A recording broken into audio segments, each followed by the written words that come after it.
Oh, go ahead. I was just going to ask general thoughts. Pretty strong game for the most part. Yeah, happy with the guys. You know, right from this morning, you know, they were focused. They wanted to get back on the winning track. Kind of said, you know, enough excuses, enough everything. Go out, you know, exert yourselves, dictate this game. And I thought, you know, for long stretches we did that. Nice to see Jonesy do what he did. Obviously, Maximov back in the line helped with that.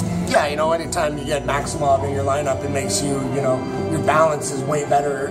You know, you can kind of do more things. And I thought, you know, could have been Jonesy's most complete game of the season. I mean, he was, you know, he's hard on things. He wasn't casual on anything. Everything he did, he had a purpose. He looked like a guy who wouldn't be denied. He looked like a fourth-year guy with an NHL contract who, you know, is a leader. And, you know, so I thought, you know, right from Jonesy, I thought he set the tone and everyone followed his lead. Obviously, you know, having a guy like Akil Thomas out hurts, but I think Phil Tomasino has kind of stepped up in that.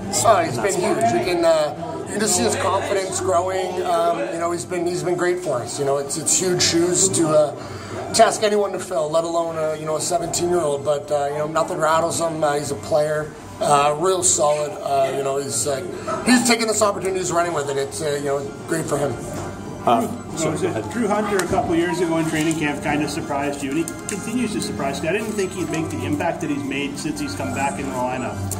I know. I mean, you know, Drew really opened my eyes last year. He's a guy, if you remember, who was healthy scratch the first 5 games of the season last year, and come playoff time, he's a guy that's out there, you know, every other shift in overtime. He's, you know, he's a late bloomer. He's a great example for young kids out there. He's a kid that just kept working, wouldn't be denied. You know, late round draft pick, all the reasons why he shouldn't be here, and he just, you know, said, forget that. I'm gonna prove why I should be here. You know, his offensive instincts are great. He continues to battle hard as he gets older. You know, he's a big guy now. He's jacked. You know, and he shows it. He exerts himself in the D zone, and you know, like I said, great offensive instincts. Been you know, you get guys like that. You know, they're not the flashiest, but it's a huge boost. First time all year you've had all 8 defensemen either healthy or available to play. Let's just say. What's the plan going forward? How are you making decisions on who's in and who's out? Well, Burke's not healthy. He's banged up. He has upper body injury. Close to yeah, so you know, we can't have it all. But you know, I think it's just, you know, it's competition. You know, whether it's 70, 60, you know, 11 forwards, 12 forwards. It doesn't always have to be. You know, you typically see it. You know, it's going to be the best 18 guys and the top 2 goalies are going to play, and that's that. So you know, it's a lot of competition. You know, all these guys. Mason Howard's benefited huge from some minutes early. He brings a dynamic that the other guys just physically don't have. So it's certainly going to be a battle. But you know, that's what's so great about you know, the strength or the depth of our D.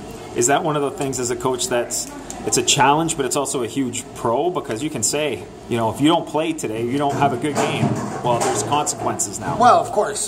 You know, I think sometimes, you know, when you have injuries and you don't have any healthy scratches, guys, you know, especially maybe younger guys who haven't been through it as much can kind of be like, oh, well, another day, I'm playing, doesn't matter. So I think when guys start becoming healthy scratches, it just puts everyone in. You know, there's guys on our team that'll never be healthy scratched, but they'll be off the power play. Their minutes can be limited. So just gives you more options. Competition's good. It was a 2-goal game late. You know, Soka scored the cheeseburger goal, if you will, but it never really seemed in doubt.